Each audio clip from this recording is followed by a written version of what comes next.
अस्सलाम वालेकुम नाज़रीन, वॉक एंड टॉक क्रिकेट के साथ तौसीफ़। और आज फिर हम अपनी वर्कशॉप में हैं क्योंकि बारिश हो रही है। एक बड़ा इंपॉर्टेंट टॉपिक था मेरे जहन में था, मैंने कहा इसके ऊपर बात कर ली जाए। और मैं वैसे नॉर्मली नहीं कहता हूँ मेरी वीडियोस शेयर करें, लेकिन आई वुड सजेस्ट कि ये वीडियो आप ज़रूर शेयर करें।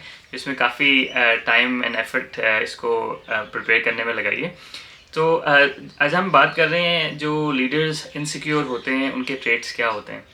तो जो इनसिक्योर लीडर्स होते हैं वो वैलिडेशन चाहते हैं, वो हर चीज़ को कंट्रोल करना चाहते हैं, माइक्रो मैनेजमेंट करना चाहते हैं। तो अब लीडरशिप ग्रुप की हम पाकिस्तान क्रिकेट के हवाले से बात करें तो बाबर आजम, उनके साथ रिजवान हैं, शादाब हैं और शाहीन शाह अफरीदी हैं।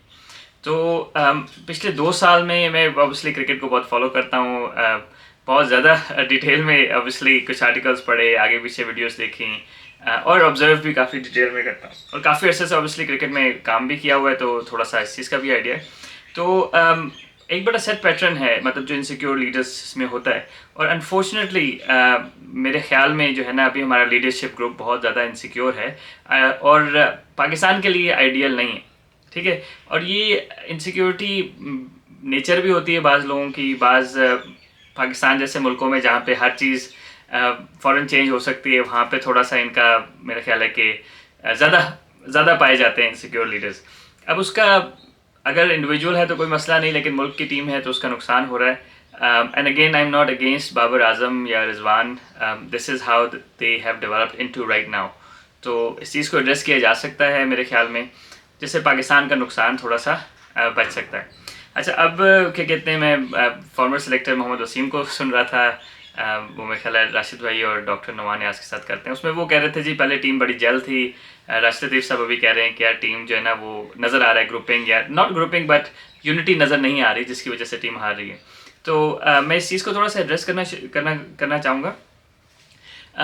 थोड़ा सा आपको इंसिडेंसेस बताते हैं। और again I am not, as I said, I am not against Babar Azam और the leadership group, but I think PCB या जो भी करता लोग हैं, they should identify it and look into these little things, because long term में पाकिस्तान के लिए अच्छा नहीं है। ऑलरेडी पाकिस्तान का इससे काफ़ी लॉस हो चुका है। अच्छा, अगर हम बात करें लीडरशिप की, ठीक है, तो लीडर्स को थ्रेट्स होते हैं। तो फॉर एग्जांपल अगर हम जनरली लीडर्स कौन कौन से पाकिस्तान में क्रिकेटर्स हैं जो जिनकी लीडरशिप क्वालिटी थ्रेट कर सकती हैं इस लीडरशिप ग्रुप को, ठीक है। तो अगर हम फॉर एग्जांपल अगर हम टेस्ट क्रिकेट की बात करें और एज अ कैप्टन को थ्रेट कौन कर सकता है, तो आई गेस लाइक सरफराज, जिनकी अपनी परफॉर्मेंस बहुत अच्छी नहीं रही थी अपने कप्तानी के आखिरी दिनों में, कप्तानी वो अच्छी करते आए थे, तो he is a big threat. Captain की बात कर रहा हूँ, कीपर की बात नहीं कर रहा, एज अ कैप्टन जो है he could have been a big threat. क्योंकि देयर वर टाइम जब हम यूएई में खेलते हैं T20 cricket, specially shorter format, वहाँ पे उनका हमारी ज़रूरत है, क्योंकि वो स्पिनर को अच्छा खेलते हैं। हमारे कोई भी मिडल ऑर्डर बैट्समैन देख लें, उन सबसे वो बेहतर खेलते हैं स्पिनर्स को अभी भी। तो उनको बिल्कुल साइड लाइन कर दिया आफ्टर ऑब्वियसली जब से बाबर आए। Again he is obviously Sarfaraz could be a threat to Babar in that way. उसके अलावा अगर हम लीडरशिप की बात करें तो Imad Wasim, again he is not a proven test cricket, he is never played test cricket. One day cricket में भी ठीक हैं और T20 में भी ठीक थे, और उस टाइम पाकिस्तान के बेहतर बॉलर्स में से थे जब उनको ड्रॉप किया। तो मेरा ख्याल है कि वो भी he could have been a leadership threat as well. उसके अलावा इफ्तिखार हैं फॉर एग्जांपल, ऑल्दो वो टीम के साथ हैं, लेकिन उनको बड़ा सिलेक्टिवली खिलाया और नहीं खिलाया जाता, उनसे बॉलिंग बिल्कुल नहीं कराई जाती, स्पेशली जब लेफ्ट हैंडर्स खेल रहे हो तब भी नहीं कराई जाती। तो उनकी जो है वो यूटिलिटी को इतना इनकन्सिस्टेंट रखा गया है कि इफ्तिखार तो कप्तानी का सोच ही नहीं सकते। The reason I am saying about Iftikhar is he is won trophies for KP in the Pakistan domestic structure, और बड़ा अच्छा लीडर समझा जाता है उन्हें। तो he is never been able to developed as a leader, ठीक है। उनके अल्टरनेटिव अगर मिडिल ऑर्डर में देखें तो Asif Ali has no comparison with Iftikhar, is more consistent, he hits the ball as hard as him, similar strike rates, and he is a utility obviously bowler as well. तो इनको इतना इन एंड आउट रखना अभी one day squad में ही नहीं है वो, ठीक है। उसके अलावा अगर हम देखें लीडरशिप के बारे में बाबर के साथ कंपैरिजन किसका हो सकता है, तो हम शान मसूद है फॉर एग्जांपल। तो शान मसूद जो है वो ऑब्वियसली काउंटी क्रिकेट के भी कप्तान है, 2 काउंटीज़ के, दूसरी काउंटी ने भी अभी उन्हें कप्तान रखा है, और ही is a natural leader, right. तो अब मैं ही नहीं कह रहा, खेलने की बात बाद में करेंगे, लीडरशिप की बात कर रहे हैं। तो उनको जहाँ पे इन्होंने PCB ने एक दफ़ा अनाउंस कर दिया कि जी वो वाइस कैप्टन है, उसके बाद से उनको खिलाया ही नहीं, इवन अफगानिस्तान की सीरीज़ में भी नहीं खिलाया, लेकिन टीम के साथ रखा हुआ है, विच इज़ वेरी स्ट्रेंज। तो कहने का मकसद ये है कि कप्तानी का तो बाद में सोचेंगे ना, पहले तो अपनी जगह पक्की करेंगे, ठीक है। और these are the strategies sometimes insecure leaders use against their sort of contenders if you can say. तो आई थिंक ये भी थोड़ा सा इसी उस जुमरे में आता है। तो अगर हम बाबर से बात आगे मूव करें कीपर रिजवान की तरफ, ठीक है, तो रिजवान माशाल्लाह बहुत अच्छे ओपनिंग बैट्समैन हैं, वनडे में भी थोड़े बहुत रन्स किए हैं, टेस्ट में उतने प्रूवन नहीं है लेकिन वनडे और T20 में काफ़ी अच्छे हैं। तो अब ये देख लें कि टेस्ट में वो स्ट्रगल कर रहे थे लेकिन उनको ज़बरदस्ती खिलाया जा रहा था, सरफराज बाहर बैठे हुए थे, ठीक है, विच इज़ अ शेम, क्योंकि सरफराज ने आते ही रन्स कर दिए और ही इज़ एशियन कंडीशन में, कहीं भी कंडीशन में Sarfaraz is definitely a better test batsman than Rizwan on form, और वैसे भी, ठीक है, Rizwan is much better T20 player, no doubt about it. लेकिन रिजवान को सारे फॉर्मेट खिलाना, टेस्ट भी खिलाना, और जहाँ पे सरफराज का हक बनता है तब भी रिजवान को खिलाना, सरफराज ने हमें टेस्ट मैच भी बचा दिया। तो आई थिंक कि वो अगेन इट्स एन इनसिक्योरिटी कि रिजवान को कहीं कोई रिप्लेस ना कर दे इवेंचुअली। देखिए इंसान तो इंसान है ना, आपको किसी ना किसी टाइम रिप्लेस करना है। तो आई थिंक कि दैट्स अ वैलिड पॉइंट। अब अगर आप देख रहे होंगे कि हारिस को बहुत ज़्यादा खिलाया जा रहा है, सही है, क्योंकि हारिस से मेरा नहीं ख्याल कि रिजवान को किसी किस्म का कोई थ्रेट है। Rizwan is a better keeper than Haris. Haris will probably is not ready yet. वो एक आध इनिंग्स उन्होंने वर्ल्ड कप में खेल दी लेकिन वो उनका जो स्टाइल है खेलने का, he can't be consistent, right. तो वो मेच्योर भी नहीं है इतने। अच्छा, अब उनके मुकाबले में अगर हसीबुल्ला देखें तो उनका डोमेस्टिक रिकॉर्ड भी बेहतर है, हर फॉर्मेट में रन्स करते हैं Haseebullah, long specially white ball cricket में। In my opinion Haseebullah is a lot better batsman than Haris, लेकिन Haseebullah is actually a bigger threat to Rizwan than Haris.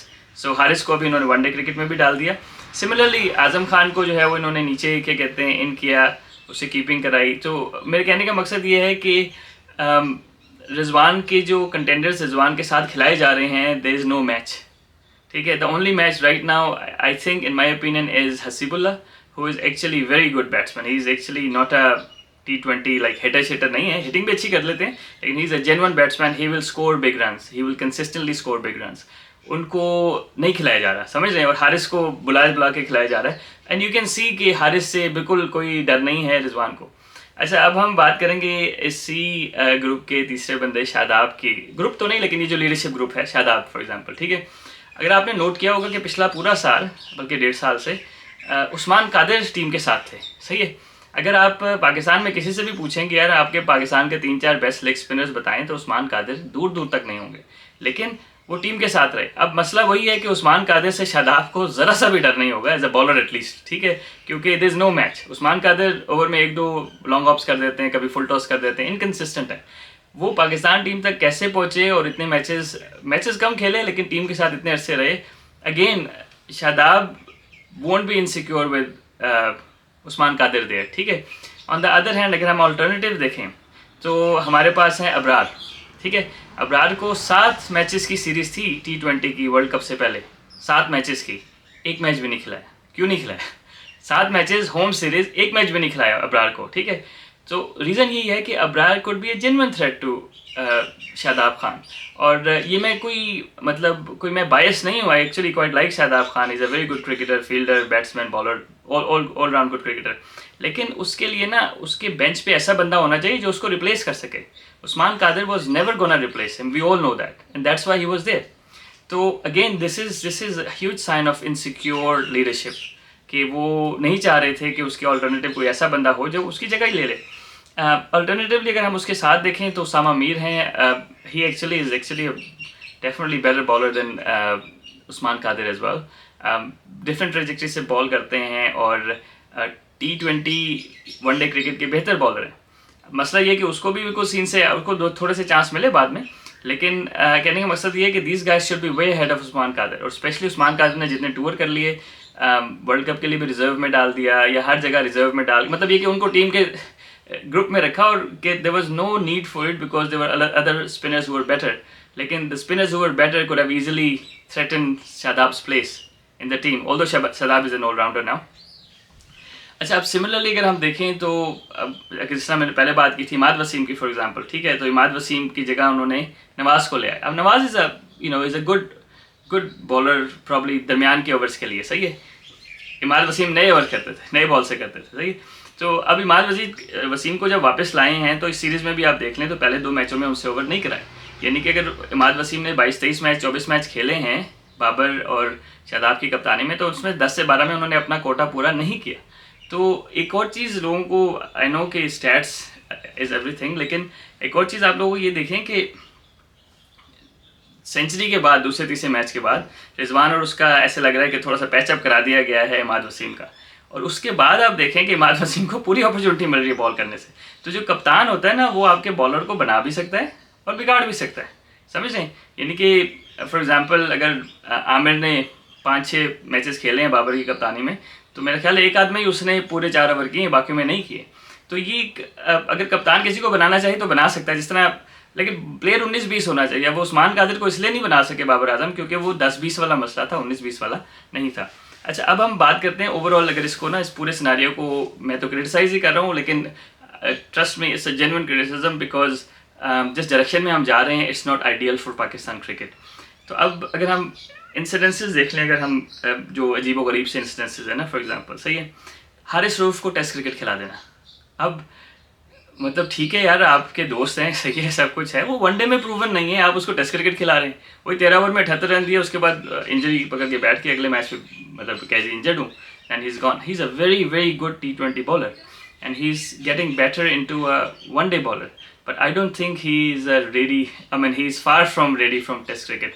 8 या 9 फर्स्ट क्लास खेले हुए थे वो भी 4-5 इंग्लैंड में खेले, 2-3 इधर खेले। तो मेरे कहने का मकसद ये है कि आपने जो है ना, वो पूरा जो क्या कहते हैं, अपने इर्द गिर्द जो है वो लोग ऐसे रखे हैं, या उन लोगों को मतलब प्रेफर किया ऐसे लोगों पे जो डिज़र्व करते थे। अब हमारे बॉलर हैं, क्या कहते हैं, मोहम्मद अब्बास, वो काउंटी क्रिकेट में पिछले साल भी 50 आउट करके आए। ठीक है, रेड बॉल स्विंग करना और चीज़ है, वाइट बॉल से तेज़ गेंद करना, चेंज बर्स्ट ऑफ पेस करना, बाउंसर करना, कम्प्लीटली डिफरेंट चीज़ है। अब आइडियल ये होता है कि उनको इधर खिलाते, ठीक है, देखते उनका गेंद स्विंग हो रहा है कि नहीं हो रहा, क्योंकि देखें जो रेड बॉल है ना, वो जितना लेट आप स्विंग करते हैं उतना सक्सेसफुल होता है regardless of the pace, right.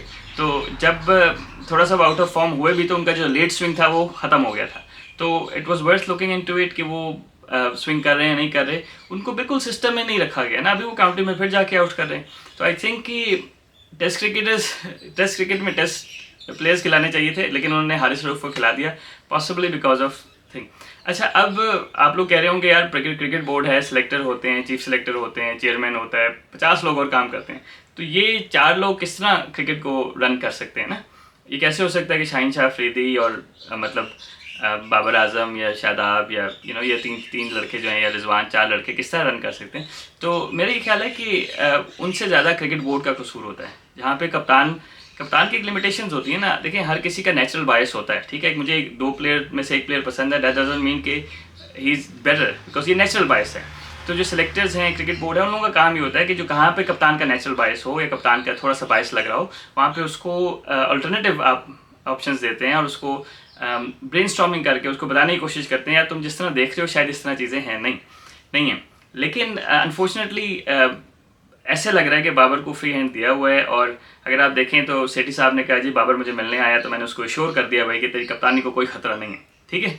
फिर इमाद वसीम को इन किया गया। तो you can see where I am coming from कि इनसिक्योरिटीज़ हैं, तभी बाबर सेठी साहब से मिले और सेठी साहब बार बार पब्लिकली एश्योर कर रहे हैं। उसके बाद अगर आप देखें तो जहाँ पर सेठी साहब ने मुँह से निकल गई बात कि सिलेक्टर्स हटाना चाह रहे थे इनको कप्तानी से, तो अगेन उसमें भी शाहिद अफरीदी ने कह दिया भाई मैं नहीं हटा रहा था, ये तो किसी और का काम है। फिर शाहिद अफरीदी ने कहा कि सेठी साहब से मेरी बात हुई, वो मेरी बात नहीं कर रहे थे। तो इतना डरने की ज़रूरत नहीं है। Babar is no doubt probably once in a lifetime batsman for Pakistan, legend होगा। इसके वनडे स्टैट्स अभी ही is probably scored as many white ball centuries at any one else in Pakistan and he is only 28। उसका best time अभी आना है batting का, no doubt. अब प्रॉब्लम ये होता है कि बाबर से ज़्यादा हमारे क्रिकेट बोर्ड का मेरा ख्याल है कसूर है, जो लोग अराउंड होते हैं, क्योंकि हमारे अपने ही कोचेज़ रहे हैं पिछले 4-5, जब से बाबर हैं तो हमारे ज़्यादातर अपने ही कोचेज़ रहे हैं। हमारे अपने कोचेज़ जो है ना वो शायद हमने लेजेंड्स को बनाया कोचेज़, ठीक है, वो भी हमारी गलती थी, हमने कोचेज़ नहीं रखे, हमने लेजेंड्स को रख लिए कोचेज़, ठीक है। उसमें ये जो भी उनकी सेटिंग थी बाबर के साथ, तो थोड़ा सा मुझे ऐसे लगा कि Babar was calling the shots. बेशक आप माने ना माने, बाबर माने ना माने, ऐसे लग रहा था, क्योंकि सबसे बड़ा जो लूप होल था ना, दो लूप होल्स की वजह से मैं बात कर रहा हूँ। एक, पाकिस्तान फास्ट बॉलिंग ऑलराउंडर नहीं लगेगा Australia, which was a must, ठीक है। फ़हीम अशरफ थे, फ़हीम अशरफ को जिस तरह टेस्ट भी खिलाया गया, यानी कि ना खिलाने वाली बात कर रहे थे, सही है। तो यू कैन सी दैट कि देयर इज़ अ बायस बाबर को कोई इशू है उनसे या बाबर उनको नहीं खिलाना चाहते। Secondly and most importantly Usman Qadir का पाकिस्तान टीम के साथ जितने अरसा रहा, वो बेशक वो खेला कम लेकिन टीम के साथ रहा, that's a clear heads up. कोई भी सिलेक्टर्स अपने सेंसेस में उनको नहीं खिला सकते मेरे हिसाब से। और मेरिट पे बात करें तो it was far from merit, और I think it has to come from Babar Azam और हिज लीडरशिप ग्रुप। तो चलें नाज़रीन, इसका हल क्या है? हल इसका ये है कि आई थिंक कि जो हमारे लीडरशिप ग्रुप है इनको मे भी थोड़ी सी लीडरशिप ट्रेनिंग की ज़रूरत है। और क्योंकि देखिए everyone is replaceable, even Babar Azam is replaceable down the line, right? Everyone is replaceable, और अपने आप को irreplaceable बनाने से ये हो जाता है कि आप अपनी जो है ना वो सिक्योर फील करना शुरू कर देते हैं। होता ऐसे नहीं, आज एक इंजरी हो, हमारा लीडिंग बॉलर है शाहीन शाह अफरीदी, उसके बाद क्या कर सकते हैं? तो मेरे कहने का मकसद ये है कि इसका हल ये है कि थोड़ी सी इनको लीडरशिप ट्रेनिंग दी जाए, और जो ब्लॉक है ना उसको थोड़ा सा, जो पावर है उसको थोड़ा सा शेयर किया जाए। पावर शेयरिंग का मतलब ये है कि एक सिस्टम बनाया जाए कि किस तरह टीम सेलेक्ट होनी है, और एक क्राइटेरिया जब आप सेट कर देते हैं ना, तो उसके बाद ये होता है कि फिर जो नेचुरल बायस है, जो कुछ भी है, मैं आपको एक एग्जांपल दूंगा। मैं यहाँ पे अंडर 19 टीम का न्यूजीलैंड में एक सिलेक्टर रहा, तो उन्होंने हमें क्राइटेरियाज कुछ दिए हुए थे, तो टीम सिलेक्शन उसकी बेस पे होनी थी। अब एक प्लेयर था जो मैं समझता था कि बड़ा आइडियल होगा, एशिया में वर्ल्ड कप के लिए जा रहे हैं, सब कुछ है, वो ऑफ स्पिन करता है, बैटिंग करता है, गुड फील्डर है, लेकिन I was out voted because जो अदर एट्रीब्यूट्स थे उसके, वो हमारे टीम के स्किल सेट के साथ मैच नहीं कर सकते थे। अगर आप वैसे देखें तो आप कहेंगे यार ही शुड बी फर्स्ट और सेकंड पिक। तो what I am trying to say is कि जो दूसरे ममालिक हैं उनका थोड़ा सा जो है ना वो एक स्ट्रक्चर होता है, सिलेक्शन क्राइटेरिया एक स्ट्रक्चर होता है, और उसके बाद सिलेक्टर्स जो है ना वो फिर उसी जो क्राइटेरिया है ना उसके ऊपर टीम सेलेक्ट करते हैं, ठीक है। अब हमें नहीं समझ आता, या तो आपका परफॉर्मेंस क्राइटेरिया होगा, सही है, या फिर आपका टैलेंट क्राइटेरिया होगा, ठीक है। तो परफॉर्मेंस या टैलेंट दोनों सूरतों में बहुत ज़्यादा इनकन्सिस्टेंसी रही है 2 सालों में। डोमेस्टिक परफॉर्मर्स को नहीं पिक किया गया। अगर टेस्ट क्रिकेट की बात करें तो उस्मान सलाउद्दीन की फर्स्ट क्लास में बाबर और रिजवान की मिला के उन दोनों से ज़्यादा 100, ठीक है, तो उनको नहीं खिलाया गया, सही है। तो इसी तरह मतलब कहने का मकसद ये, काफ़ी ऐसे एवरेज प्लेयर्स खिलाए। साउथ शकील बहुत, उस्मान सलाउद्दीन तो लाहौर से ही है ना, तो साउथ शकील कराची से, उनका भी इसी तरह है। तो कहने का मेरा मकसद ये है कि टैलेंट या परफॉर्मेंस दोनों सूरतों में ना कंसिस्टेंसी नहीं है ओवरऑल 2-3 साल से सिलेक्शन में। तो आई रियली होप कि जो हमारा सिलेक्शन मतलब जो हमारा लीडरशिप ग्रुप है, ये थोड़ी सी इनकी इनसिक्योरिटीज थोड़ी सी कम हो जाएँ, क्रिकेट बोर्ड जो है वो थोड़ा सा प्रोफेशनल हो जाए, और most importantly I think Pakistan should and must employ sports psychologist with the team. Sports psychologist क्या करता है, ये जो छोटी छोटी बातें मैंने की हैं, इन चीज़ों को थोड़ा सा जो है ना वो जो फेयर्स हैं ना, इनके जो इनसिक्योरिटीज़ हैं उनको दूर कर देते हैं, और उनको प्लेयर्स को समझाते हैं, वो इस तरह के मतलब अल्टरनेटिव उनको ओपिनियन देते हैं।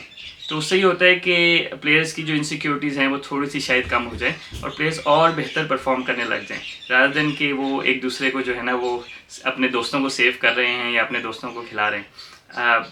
अगेन पाकिस्तान के बाबर और रिजवान दोनों 1 एंड टॉप 3 में हैं वर्ल्ड क्रिकेटर्स में, T20 के बैट्समैन में, अच्छी बात है। लेकिन अब हम जिस तरह न्यूजीलैंड की अभी ऐसी टीम से हार गए जिसके 12 मेन प्लेयर्स मिसिंग थे, ठीक है। तो अब ये नहीं कह सकते कि उनमें हमारे से ज़्यादा टैलेंट है, क्योंकि मेरा ख्याल है पाकिस्तान में, स्पेशली पाकिस्तान की फर्स्ट स्ट्रिंग साइड तो बड़े आराम से उनको हरा दे। वजह यही है कि हम थोड़ा सा जो है वो इनसिक्योर हैं, वजह ये है कि हम थोड़ा सा अंदर से जो है वो डिवाइडेड है। तो आई रियली होप कि अगर जो नई कोचिंग टीम है वो इनको थोड़ा सा बेहतर ग्रूम कर ले। बाबर के हार्ड लक ये है कि जब कप्तानी स्टार्ट की तो हमारे अपने कोचेस थे, और कोचेस भी हमारे ऐसे अपने थे जिनका एक्सपीरियंस कोचिंग का इतना ज़्यादा टीम कोचिंग का नहीं था, and I think that was probably didn't help Babar early on in his career as a captain.